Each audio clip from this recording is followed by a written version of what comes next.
Sipho Mangesi. I'm a commercial pilot all the way from the Eastern Cape in a small village in Transkei called Namakwe. That's where I'm from, that's where I grew up. I'm the firstborn of 3 children. We used to get so excited whenever a plane flew past us. Well, mainly because that's the only time we ever saw aeroplanes. So we would tap our mouths like, oh, and say, usiphathele sweet, usiphathele into ezimandi, which means bring us nice things. So this is what we said to the pilots. Well, funny thing is that at that time, I didn't even know that a plane driver is actually called a pilot. And look at me now. Who would have guessed that that small boy from the village would actually become a pilot? See, the thing is that back then I hadn't even been to the airport, let alone, get in an aeroplane and fly. And there weren't any pilots in the village. We didn't have access to the internet. We didn't have Google, YouTube, and social media like we have today. So becoming a pilot seemed like a far-fetched dream. It's something that you don't even think of. So it didn't even cross my mind at the stage. However, the curiosity was there. I was just curious. I was a curious kid who wanted to know how an aeroplane flew. I had figured out that an aeroplane had wings, which kept it in the air, and that's how it flew. But for the life of me, I just couldn't figure out how it turned left or right and maintained its direction.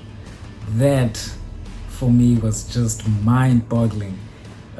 In retrospect, that's where the interest started. That's where this whole fascination about aeroplanes began.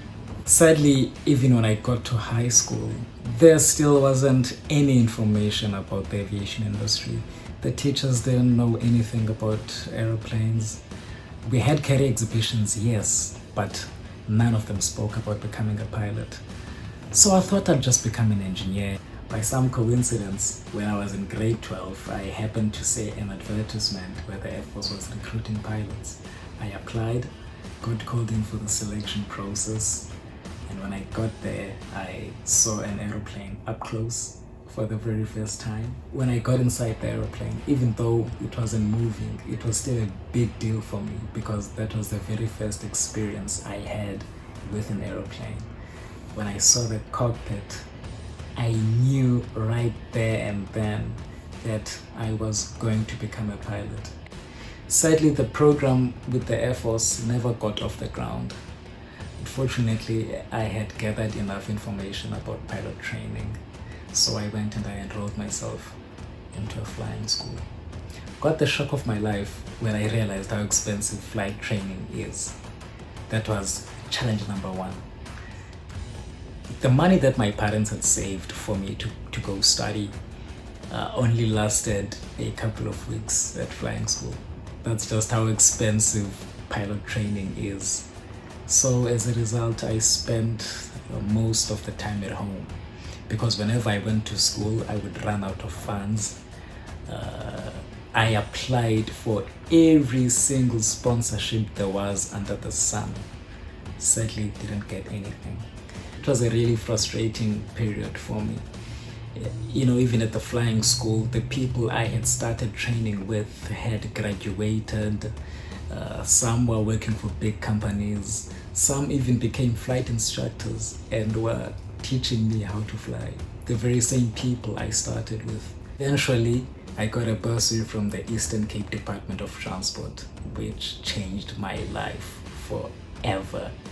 Because now there was nothing standing between me and my dream of becoming a commercial pilot. So I went back to the village. I had made it my personal mission to go to as many schools as I can to teach students about opportunities in aviation. Part of training towards becoming a commercial pilot is that a student has to fly 100 hours as the pilot in command. Now, in those 100 hours, I made sure that each single flight I took, I also took people who had never had the opportunity to fly before, particularly those students from previously disadvantaged backgrounds. I made sure that I never flew with empty seats. I always filled those seats with people who had never had the opportunity to fly before. This one time I even went to the taxi rank and the hitch hiking spot to find hitchhikers so that I could just offer them a plane ride. I would even write on my social media pages looking for people who never had the opportunity to fly. Needless to say, this generated a lot of publicity. I started being called in for radio interviews, started appearing on newspaper articles, magazines, and eventually ended up on TV, and even appeared in one of the soapies on SABC. Despite the odds, I graduated and became a commercial pilot.